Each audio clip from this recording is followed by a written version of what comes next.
Assalamualaikum warahmatullahi wabarakatuh. Sebelumnya mohon izin memperkenalkan diri, nama saya Gevira Rosamaira dengan NPM 23 10.025. Pada kesempatan kali ini, saya akan membahas mengenai kode etik hakim. Ketika kita berbicara tentang hakim, kita berbicara tentang figur yang memegang kekuasaan kehakiman. Kekuasaan ini bukan kekuasaan biasa, melainkan kekuasaan konstitusional yang menentukan keadilan seseorang. Karena itu, hakim tidak hanya dituntut cerdas secara moral, tetapi juga bersifat bersih secara moral. Pertanyaannya, bagaimana negara memastikan bahwa hakim tetap berada di dalam koridor moral? Jawabannya adalah melalui kode etik hakim. Selanjutnya saya akan menjelaskan mengenai pengertian kode etik hakim. Kode etik hakim adalah seperangkat norma moral, nilai etika, dan standar perilaku profesional yang menjadi pedoman bagi hakim dalam menjalankan tugasnya. Namun, secara substantif, kode etik memiliki 3 fungsi, yaitu fungsi preventif, yang lebih tepatnya mencegah penyalahgunaan wewenang, fungsi korektif memberikan mekanisme sanksi ketika terjadi pelanggaran, fungsi edukatif membentuk karakter dan kesadaran moral hakim. Jadi, kode etik bukan hanya daftar larangan, tetapi sistem pembinaan moral profesi. Hakim bukan hanya corong undang-undang, tetapi menjaga nilai keadilan. Oleh karena itu, aspek etika menjadi sangat sentral. Selanjutnya, kita akan membahas mengenai kode etik sebagai self-regulation mechanism. Dalam teori etika profesi, setiap profesi terhormat memiliki mekanisme pengaturan diri atau self-regulation. Artinya, profesi tersebut tidak hanya diatur dari luar, tetapi juga memiliki kesadaran internal untuk menjaga martabatnya sendiri. Pada profesi hakim, self-regulation ini penting karena yang pertama, hakim memiliki independensi dari cabang kekuasaan lain. Yang kedua, independensi tanpa kontrol etika bisa berubah menjadi absolutisme. Yang ketiga, oleh karena itu, etika menjadi pengimbang kekuasaan. Disinilah kode etik berfungsi sebagai pagar moral yang mengikat hakim bukan hanya secara hukum, tetapi juga secara nurani. Selanjutnya, saya akan membahas mengenai landasan hukum kode etik hakim di Indonesia. Secara konstitusional, Pasal 24 Undang-Undang 1945 menyatakan bahwa kekuasaan kehakiman bersifat merdeka. Namun, kemerdekaan ini bukan berarti bebas tanpa batas. Ada di Undang-Undang Nomor 48 Tahun 2009 menegaskan bahwa hakim wajib menjaga kehormatan dan keluhuran martabatnya. Kemudian ada di Undang-Undang Nomor 18 Tahun 2011 memberikan kewenangan kepada Komisi Yudisial untuk menjaga perilaku hakim. Dan secara teknis, semua itu dirumuskan dalam KEPPH, yaitu Kode Etik dan Pedoman Perilaku Hakim. KEPPH bukan hanya norma umum, tetapi pedoman konkret perilaku hakim dalam berbagai situasi.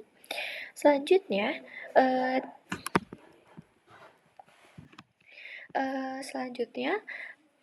saya akan membahas mengenai pengawasan etik secara institusional. Mahkamah Agung melakukan pengawasan internal, Komisi Yudisial melakukan pengawasan eksternal. Mengapa perlu dua? Karena dalam teori checks and balance, kekuasaan harus diawasi agar tidak absolut. Pengawasan ini menjadi agar independensi hakim tidak berubah menjadi penyalahgunaan kewenangan. Selanjutnya, saya akan membahas mengenai prinsip kode etik hakim atau KEPPH. Prinsip pertama, berperilaku jujur. Kejujuran berarti hakim tidak boleh memanipulasi fakta, tidak menerima gratifikasi, dan tidak menyembunyikan konflik kepentingan. Kejujuran adalah inti dari integritas peradilan. Yang kedua, mandiri atau independen. Independen berarti hakim bebas dari tekanan publik, ekonomi, maupun tekanan sosial. Bahkan tekanan opini publik tidak boleh mempengaruhi putusan. Yang ketiga, berintegritas tinggi. Integritas berarti konsistensi antara nilai dan tindakan. Hakim yang berintegrasi tidak hanya bersih secara hukum, tetapi juga secara moral. Yang selanjutnya adalah prinsip keempat, yaitu berperilaku adil. Adil di sini berarti memutus berdasarkan hukum dan fakta, bukan berdasarkan relasi, status sosial, atau tekanan eksternal. Prinsip kelima, arif dan bijaksana. Artinya, hakim tidak kaku secara tekstual, tetapi mampu mempertimbangkan nilai kemanusiaan dalam koridor hukum. Selanjutnya, menjunjung harga diri. Hakim harus menjaga martabat jabatan termasuk dalam kehidupan pribadi. Perilaku ini di luar sidang tetap mencerminkan kehormatan lembaga peradilan. Selanjutnya, berdisiplin tinggi. Berdisiplin tinggi yang dimaksud di sini adalah bukan hanya soal hadir tepat waktu, tetapi juga disiplin dalam berpikir, dalam menjaga rahasia perkara, dan dalam mengikuti prosedur hukum secara ketat. Selanjutnya, berperilaku rendah hati. Hakim tidak boleh arogan, kekuasaan kehakiman bukan simbol superioritas, melainkan amanah. Selanjutnya, bertanggung jawab. Bertanggung jawab di sini merupakan setiap putusan harus dapat dipertanggungjawabkan secara hukum, moral, dan akademik. Dan yang terakhir, profesional. Profesional berarti kompeten, terus memperbarui pengetahuan hukum serta menjaga kualitas argumentasi putusan. Jadi prinsip KEPPH bukan sekedar daftar sifat, tetapi standar perilaku konkret. Selanjutnya, Bangalore Principle. Selanjutnya ada di prinsip-prinsip kode etik hakim. Bangalore Principle of Judicial Conduct tahun 2022 adalah standar internasional etika hakim. Ia lahir karena di banyak negara. Selanjutnya, Bangalore Principle of Judicial Conduct tahun 2022 adalah standar internasional etika hakim. Ia lahir karena di banyak negara terjadi krisis kepercayaan terhadap peradilan. Prinsipnya mencakup independence, impartiality, integrity, propriety, equality, competence, and diligence. Indonesia mengadopsi nilai ini dalam KEPPH menunjukkan bahwa sistem etika kita sejalan dengan standar global. Selanjutnya, slide 9.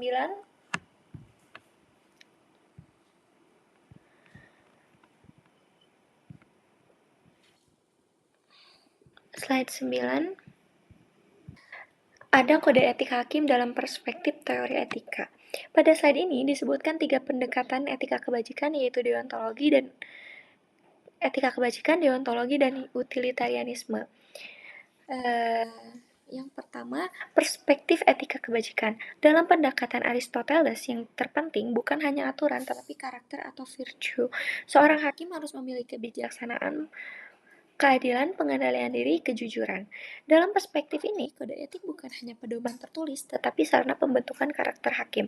Artinya, hakim yang baik bukan hanya yang taat aturan, tetapi juga memang memiliki jiwa adil dalam dirinya. Karena hukum tanpa karakter bisa menjadi alat kekuasaan. Yang kedua, perspektif deontologi.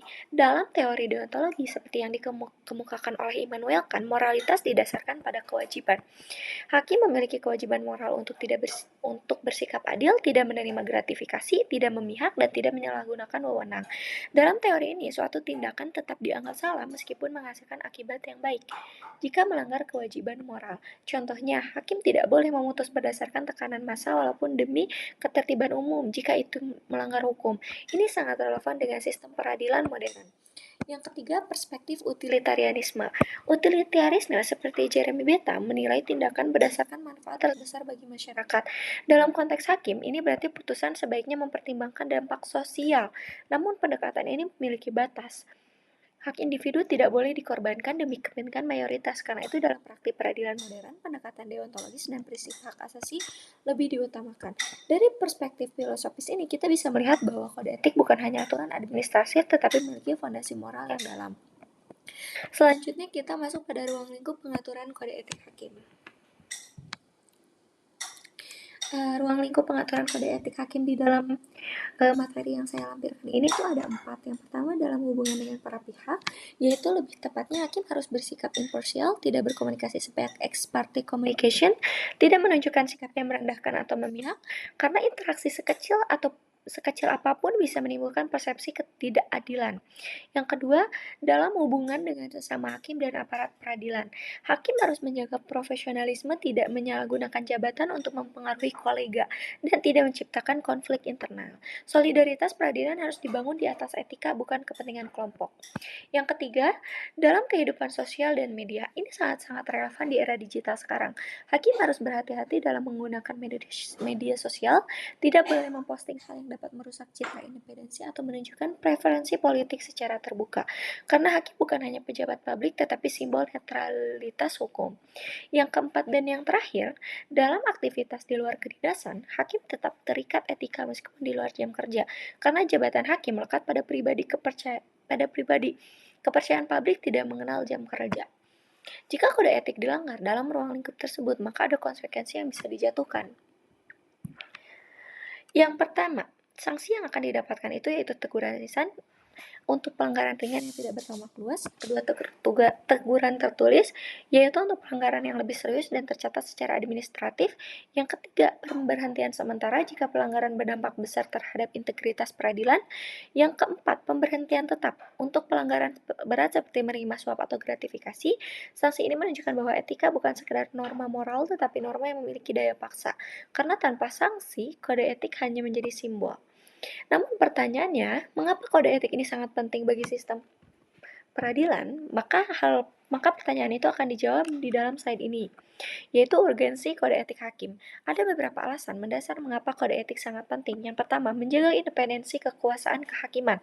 Independensi bukan berarti bebas tanpa batas, ia harus diimbangi dengan bertanggung jawab moral. Yang kedua, meningkatkan kepercayaan publik. Kepercayaan publik adalah moral utama lembaga peradilan. Sekali masyarakat kehilangan kepercayaan, legitimasi hukum akan runtuh. Yang ketiga, menjadi pedoman moral dalam konflik kepentingan. Hakim seringkali berada dalam situasi dilematis.